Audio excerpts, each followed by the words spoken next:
I am absolutely gutted. Hello everyone and welcome back to another match review. Before we get into everything, you know what to do. Like the video, subscribe to the channel, leave a comment with your thoughts on the game and the video itself. All of that is free, it doesn't cost you a thing, it'll take about 5 seconds.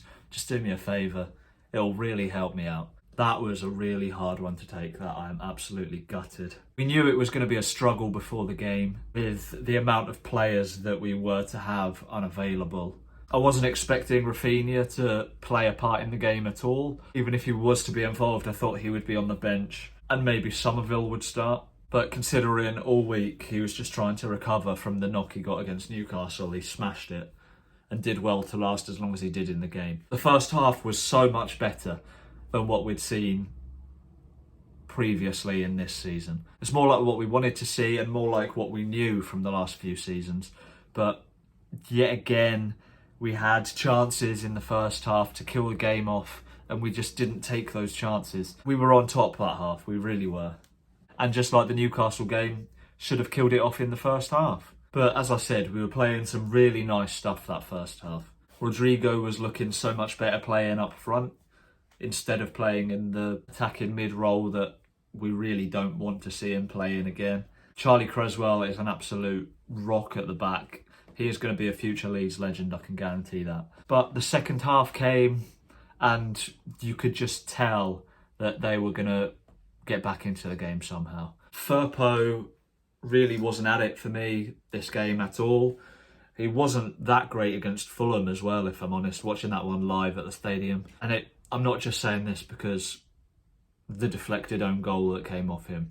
I'm saying it because there are so many misplaced passes that he does. And he was out of position for that own goal as well. He was more in a centre-back position than where a left-back should have been. But all those misplaced passes, there was a carbon copy of a pass he did for Dan James today, where he was in the left-back position, Dan James was near him, and he just passes it straight out of play for a West Ham throw-in.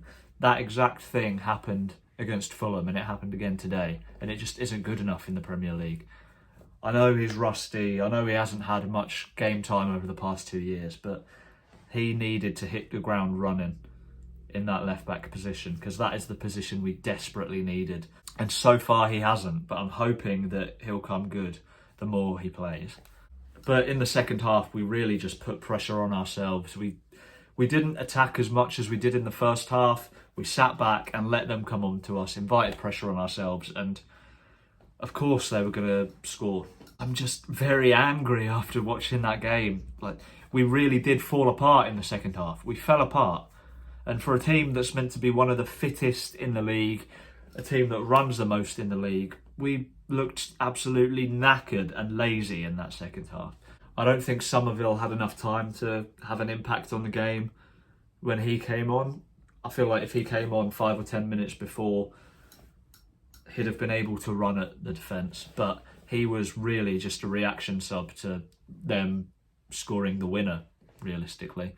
And they just tried to get him on, try to run at the players and make something happen. But to ask a player making his second Premier League appearance at the age of 19 or whatever he is to come on and try and save the game with 4 minutes left, that's a ridiculous thing to ask. We found out as well at the end of the game that Forshaw has yet another injury. He's torn something, which after a fairly decent performance when he came on against Fulham is so annoying. He just isn't going to get fit, is he? Every time he makes a comeback and has a step or 2 steps forward, he'll just get injured again. We saw it earlier in the season where he made a comeback in the Crew game. Then after the Crew game, he got injured again. He made a comeback against Fulham in the Cup. Now he's injured again. I think we do just need to get rid of him in January. Whether we sell him, although I don't think anyone would buy him with the amount that he gets injured, or we just need to release him and sign someone who can actually make an impact in the centre of midfield, because Forshaw just isn't. He's going to make a comeback, look fairly decent, and then get injured yet again. And it sounds harsh, but it's true. I have a soft spot for Forshaw because he is a decent player when he gets going. But it's just not happening for him. He's going to keep getting injured, and we just need to cut ties and sign a centre mid that's actually going to be fit and play. Charlie Cresswell had a decent game. I was hoping he'd get the nod. He found out about 5 minutes before warm-up, he said, that he was going to start. Ayling was with the squad, so maybe it was a last-minute decision on him whether he was going to play or not. Personally, I'm glad Cresswell played.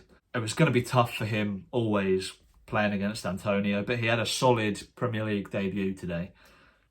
He's going to be a class defender in the future. I can't wait to see him grow. Hopefully it's with Leeds United. And I think him and Pascal Struijk could be the future of our centre-backs. I'm happy for Shax that he started, even though it was at right back. I would like to have seen him play more in the centre of midfield. I think maybe Dallas at right back and Shackleton in midfield would have been the better option. But I'm just happy to see him getting more and more minutes. Bielsa has faith in him, he trusts him. And I think most Leeds fans do as well. Watching him played at Fulham, he was absolutely running the show. He was everywhere. He was meant to be playing in centre mid, but he was just popping up everywhere, retrieving the ball, winning the ball back on the half turn, getting the ball out. And he is an absolute gem of a player. Rodrigo played up front. He was decent in the first half. He looked a lot better than he has in recent games. But like the team in general, he fell off in the second half. There wasn't much for him to do. He did have a couple of half chances that he couldn't take. But he looks a lot better when Raphinha's on the pitch as well. I think Rodrigo and Raphinha have a good bond together, which hopefully will start to blossom in future games. I don't know how long Bamford's out for. Hopefully it's not too long. Roberts came on and was poor. Firpo was poor. I'm not sure why Harrison came on for James at the start of the second half. I think losing Dan James's speed and pace and energy made us a lot weaker in that second half, and that could have been part of the reason why we started to fall off. I think taking Raphinha off was the wrong decision as well, for that game at least. But if he was carrying a knock, to get him off was a good thing, just not for Roberts. You should have brought on Somerville then instead of Roberts. I know I've been very 50-50 on this channel about Roberts, saying he's not good enough, and then he has a couple of games where he's average, and I'm like, okay, yeah, he's starting to come into it, but he's not Premier League quality, is he? Not yet anyway. I'm sure in the future, getting more game time and experience, he will grow into a decent Premier League player, but he's not there, and he's not going to get the consistent minutes that he needs to improve. So I think in January he needs to go out on loan maybe and get some consistent minutes, and we bring someone in centre mid and to cover Roberts wherever he plays, that is a decent Premier League player that has the quality to play in the Premier League, because Roberts does not. All things considered, I would have taken a draw before the game. After the first half, I was hoping we would go on to win the game. They get the equaliser. I haven't even spoken about that. Antonio booked for pretty much assaulting Meslier, punching him in the face, really. He used his arms way too much in that game. You saw he left an arm on Cooper as well at one point. He really could have been sent off in that game with a second yellow. And of course he was going to score the winner, wasn't he? But I am just so gutted after that game, after that first half as well. We just couldn't hold on. And that just means the Watford game is a must win. Like, we have to win that game. We need to win that game. No questions asked. This run of not winning can't go on any longer.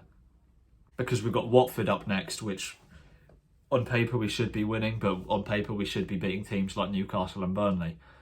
And we didn't. Then we have Southampton after that, which is a very 50-50 game. Then Arsenal in the Cup, and then Norwich, if we don't beat Norwich, there are serious problems here. Just the longer we go on without winning, it scares me.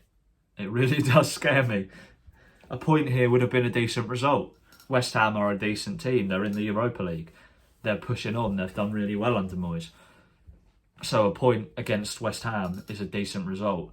But to lose when we were winning is absolutely... I just don't have a word. I don't want to say gutted again, but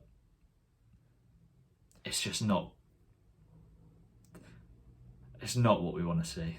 Thank you very much for watching this match review. Leave a like, subscribe to the channel, leave a comment, and I will see you next week with another video where hopefully I'll be in a better mood. So thanks again and see you soon.